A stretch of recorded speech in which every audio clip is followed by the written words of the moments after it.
Today from the global lane, Britain's new monarch, King Charles, keeper of the Christian faith or multiple faiths. The majority of people wouldn't necessarily call themselves Christians, so I think he will be bringing the monarchy and indeed the church into the 21st century to reflect the changed country that the United Kingdom is today. Egyptian churches destroyed by fire. Why the Muslim Brotherhood may be to blame. I absolutely do not think that this is a coincidence. They believe in murdering every Christian on the planet. What to do if a family member or friend is overcome by cancer. The greatest ability that anyone can bring to a cancer patient or their caregiver is their availability. And responding to the Queen's passing. Demonstrating respect, but also remembering history in the midst of American overkill. And it's all right here on the global lane. The world bids farewell to Queen Elizabeth II, Great Britain's longest-serving monarch. So how will Charles III's ascendancy to the throne and Liz Truss, now as Prime Minister, alter the United Kingdom's role in the world and relations with the United States? Well, joining us from London is Young Voices UK commentator Albie Amankona. Albie, it's good to talk with you. So it's definitely a time of transition and change for the UK. First, King Charles. How do you expect his approach may differ from that of his mother?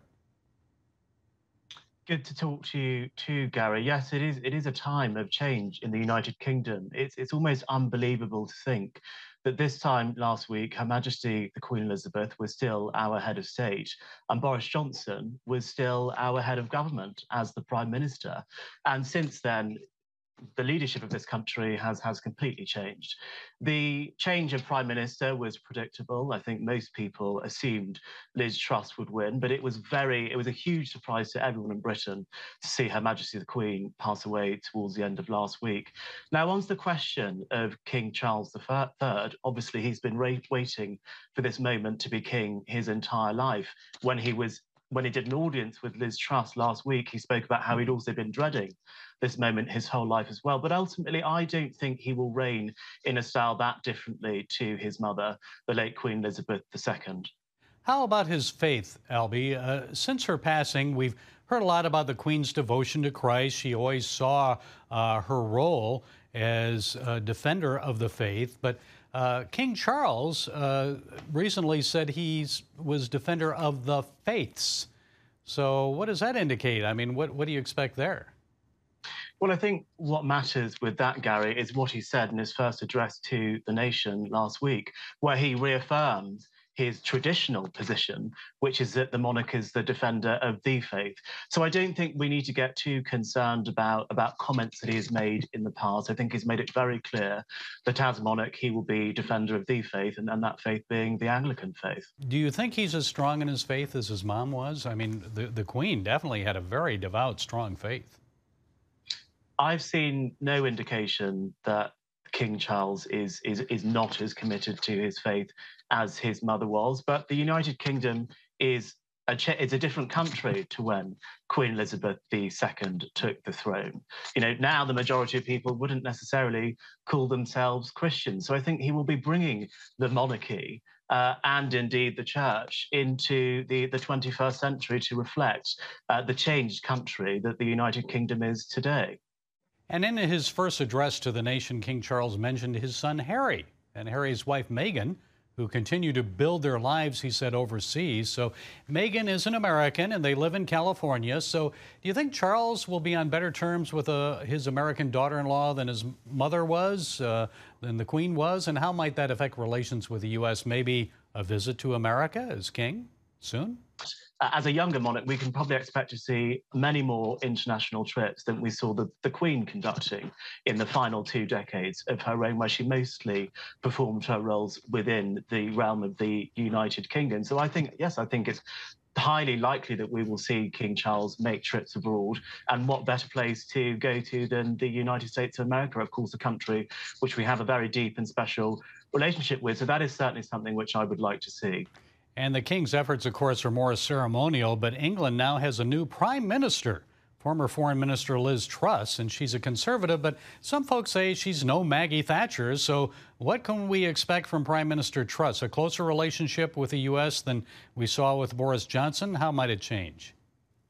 I think what we can expect from Liz Truss is probably more of a return to traditional conservative principles of low taxes, of pro-business environment, a focus on the family, a focus on self-reliance. That is what she led the UK to believe, certainly during her leadership contest. But one of the first acts that she has made as Prime Minister is a huge government intervention into the energy market. I'm not sure how familiar you are with the cost of living crisis which we're facing in Europe as a result of the Russia-Ukraine war. But there's essentially a huge energy supply shortage which has pushed up prices, and it's essentially making gas and electricity unaffordable for most people. Well, I've seen that she pledges to increase Britain's North Sea oil production and also a resumption of fracking. So she's trying to replace Britain's dependence on Russian oil. So what do you make of this in the direction of her policy and efforts to counter Russia in Ukraine? Ultimately, I think these are the right policy decisions. We have to be more energy independent in the UK, and whether or not that is coming from North Sea oil, whether or not that's coming from fracking, or indeed whether or not that is coming from renewables. What matters is that we have an independent energy source in Britain so that we're not to the behest of the global markets in the same way that we are currently, which is causing these huge hikes in energy bills and is the reason why this huge state intervention costing between 100 billion and 150 billion pounds is happening. Okay, from London, Albie Amankona, Young Voices UK commentator. Thank you, Albie. We appreciate your perspective. Thank you.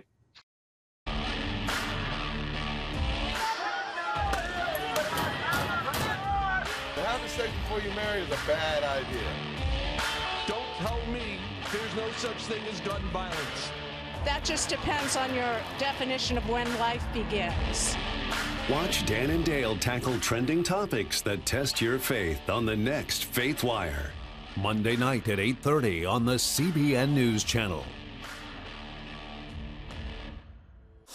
The Global Lane takes you around the world, providing facts over fiction. What might rising trade and geopolitical tensions mean for you on the home front? With over 45 years of experience, award-winning journalist Gary Lane brings you the truth from a global angle. What about the issue of immigration? World news analysis you won't see anywhere else. And it's all right here on the Global Lane. Thursday night at 8:30 on the CBN News Channel.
Last month, fire broke out at the St. Macarius Church in Giza, Egypt. 41 people died, including many children.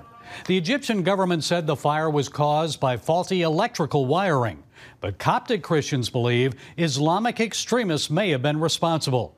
The fire occurred during a church service on the anniversary of the 2013 Egyptian Security Force massacre of Muslim Brotherhood members. 6 more Coptic churches caught on fire about 1 week after the St. Macarius Church fire. Well, here with more is terrorism expert Cynthia Farahat. She's author of the new book, The Secret Apparatus, the Muslim Brotherhood's Industry of Death. Cynthia, it's good to talk with you. So is there any evidence that the Muslim Brotherhood was responsible for these church fires in Egypt? And if so, what? Unfortunately, I do not believe in coincidences. especially that the date was the same date of the anniversary of the Rabaa. Some people call it massacre, but it was also like a terror operation that was masquerading itself as a peaceful protest. They were protesting with machetes, with swords, with AK-47s. So the fact that the churches were set on fire during the same time, I absolutely do not think that this is a coincidence, especially that the Muslim Brotherhood has been consistently attacking churches since the day they began the terrorism apparatus in the 30s. They have fatwas that they believe in murdering every Christian on the planet. So I don't think it's a coincidence. Maybe the Egyptian government doesn't want to give them leverage or propaganda. That may be it, yeah. and that may be it. And we know the Muslim Brotherhood has a history of setting churches on fire. Many were attacked when the Egyptian military removed them from power in July of 2013. And contrary to conventional belief, the Brotherhood has a long history of using violence to achieve its goals. And you even mentioned in 1928, when Hassan el-Banna founded the Muslim Brotherhood, it was originally an Islamic jihadist group. So how has it changed over the years? Is it still committed to jihad, or has it shifted to accomplishing its goals peacefully and politically? The Muslim Brotherhood has never been peaceful. That would defy their reason for existence. They would lose their sole legitimacy. It is a jihadist enterprise. It's a very sophisticated criminal enterprise. The Muslim Brotherhood propagates to the West that they have dismantled their terrorism apparatus, which they call the secret apparatus. But they say this in English, but in Arabic they brag about its existence. Not only that, the Muslim Brotherhood franchised since 1965 their brand of terrorism and started to operate the secret apparatus under different banners, such as Al-Jamaa al-Islamiyya, the Islamic group, such as Al-Takfir wal-Hijra, excommunication immigration, Hamas, Al-Qaeda, Islamic State, even the Taliban. These are all groups that have either been established by members of the Muslim Brotherhood or established and still operated by members of the Muslim Brotherhood. For example, the founders of Al-Qaeda, Ayman al-Zawahiri, Osama bin Laden, and Abdullah Azzam were all card-carrying members of the Muslim Brotherhood till the day they died. And that's according to the own words and documents of the Muslim Brotherhood themselves. So they have never, ever stopped violence. What they have done is, what's worse than violence, is their covert operation. The secret apparatus controls the Muslim Brotherhood. It also operates an intelligence apparatus and an international apparatus with a very sophisticated structure. They have said in their literature that they have exported Stalin's power apparatuses and their structure, even their names, and adopted them internally in their organization. Okay, let's look right here in the United States. During his presidency, Barack Obama invited Brotherhood members to the White House. He offered U.S. support to the Brotherhood rule in Egypt. I'm assuming you believe that was a misguided policy. So why do you feel that way? And how does President Biden's policy toward the Brotherhood differ?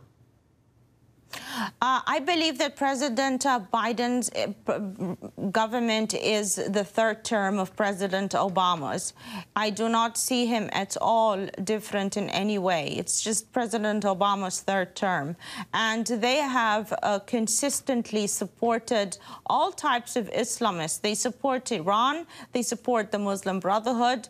They support Brotherhood-affiliated regimes like Qatar.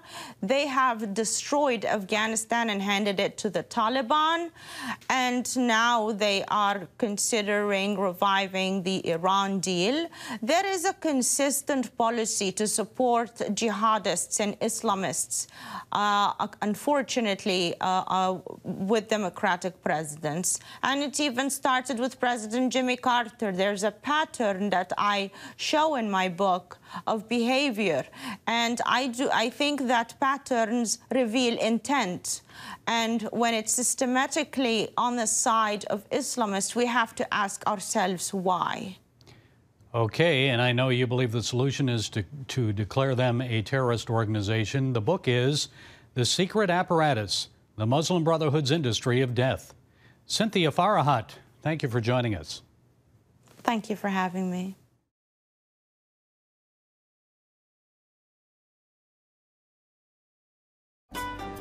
Want to be a part of a community that inspires your spiritual growth while winning prizes? The all-new CBN app.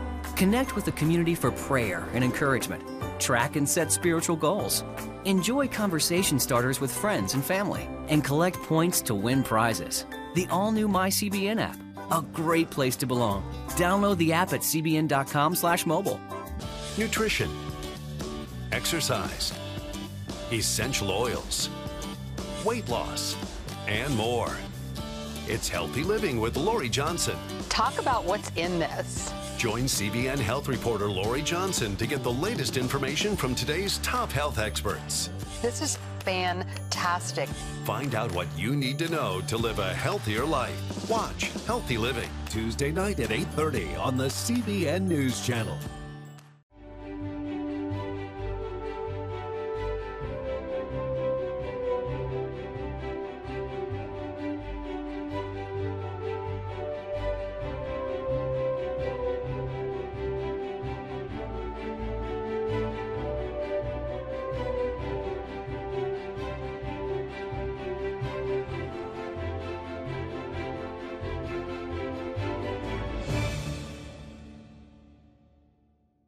Too often, we carry baggage from our past. You know what it's like. It affects everything and everyone in our lives. It's always there, weighing us down and keeping us from achieving true happiness. But do you know God never meant for us to be trapped in the past? You can be free of your baggage. Learn how God's forgiveness leads to changed lives and new beginnings. Call the 700 Club.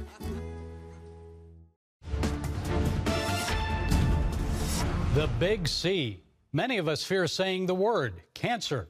Although more than 600,000 Americans will die from cancer this year, the cancer death rate has dropped by 27% in the past 20 years. Positivity alone isn't making the difference. Here to set us straight is Reverend Percy McRae. Pastor McRae has spent more than 20 years ministering to cancer patients and caregivers at Cancer Treatment Centers of America. Pastor McRae, it's a pleasure to talk with you. About 2/3 of Americans diagnosed with cancer will survive it for at least 5 years. So based on your experience, what makes the difference for surviving cancer? Attitude, positivity, what? It's a whole host of things. Certainly attitude, as the old adage would go, your attitude will dictate your altitude. But when we talk about the things of God, you know, having our mind kind of re-engineered around the promises of God, the grace of God, the peace of God, all of those things, the faith of God, helps to enable people to really withstand the rigors of treatment and cancer. And it really provides them with the basic core dynamic of hope that allows them to cope through all of the dynamics that can certainly put a strain and put stress upon any cancer patient. Many people avoid talking about cancer with a family member or friend diagnosed with cancer. So what do many people misunderstand about cancer patients? Well, I think that people misunderstand that cancer patients are much stronger than they're given credit for. Cancer patients are some of the most resilient people that I know. And I say that with confidence because I'm one of them. 3 years ago, I was diagnosed with early stage colon cancer. But after 20 plus years, as you mentioned, ministering to cancer patients, they're some of the most resilient individuals that I've ever met. And so the big mistake that I think that many people make because of their own fear about cancer is not giving cancer patients enough credit for being able to do what needs to be done. The key component is being available, not necessarily knowing the right things to say. It does help. It does matter.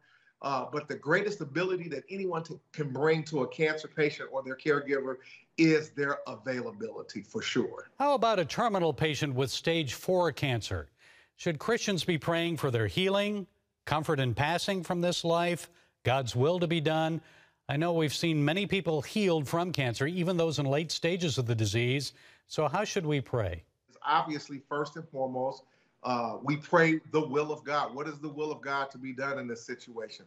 I have certainly seen stage 4 cancer patients who have survived and thrived. I'm thinking of a young lady right now, 18, 19 years later, with pancreatic cancer. She was told twice by 2 different sets of physicians that she only had like a 3% chance of survival, and she's still alive 16 years later.